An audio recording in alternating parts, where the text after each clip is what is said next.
Morning, dickhead. Hello, moron. Art 101 with Mr. Burgher.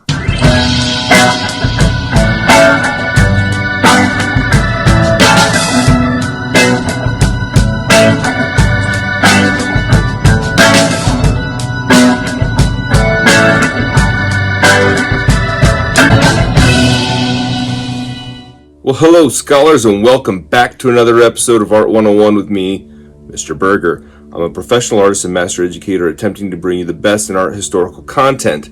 If you like this video, please make sure you have an interaction with it. Give me a like, a share, love, a subscribe, and thank you to all my current subscribers as well. For the love of God! So today what I'd like to do is cover one of the 7 wonders of the ancient world. This is the Temple to Artemis at Ephesus.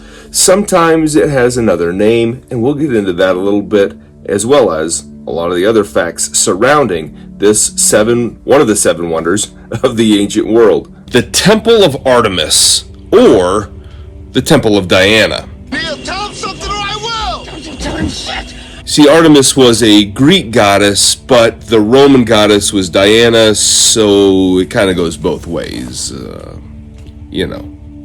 This temple was a place of worship for the Greek goddess Artemis, the goddess of the hunt, the goddess of wildlife, the looter goddess. This was a place that housed many works of art, and people from all across the region of Greece, the Greek Empire, would come to visit and worship and behold this great piece of architecture. It was a marvel, which is in modern-day Turkey. It was built here because they had a very prosperous seaport that allowed a lot of travelers and goods and things to come in. Antipater of Sion, the one that created the list of the 7 wonders of the ancient world, said that this was the most magnificent, the most marvelous, and the most beautiful of all of the 7 wonders. It would take 10 years of construction to build this thing, and they say that this is the first Greek temple to be built out of marble. This was a pretty good sized structure. It was 377 feet long, 151 feet wide, and it had 40-foot tall columns built in the 7th century BC. This thing was built on some swampy land because they believed that the swampy land would allow it to have a cushion that would protect it from earthquakes that were prevalent in this area. I don't know if that's accurate or not, but that's what they say. What are you doing in my swamp? Now this thing was rebuilt twice. The first time it was rebuilt because of a flood. A flood came in, destroyed the whole thing. Second time, an arsonist came in, burnt the thing down to the ground because he wanted to have his name forever embedded into history. And so we will not mention his name because it would give too much clout to his dastardly deed.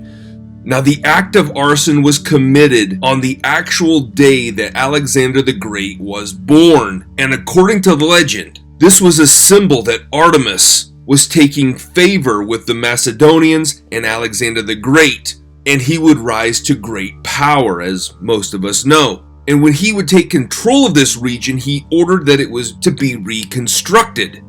Now, they didn't reconstruct it right away, but after he died, they did rebuild it. The last time it was torn down, the Christians had deemed that pagan religions should be removed from the country, from the civilization. And so the Christians said, let's tear this thing down. It was torn down, and the beautiful white marble, the best in all of the world, perhaps, was repurposed into other building projects. Side note, legend says that when this thing finally went down, that the materials were used to build the Hagia Sophia in modern-day Istanbul. But that's just a legend, that's not actually true. But people believe that, so there it is, but it's not real.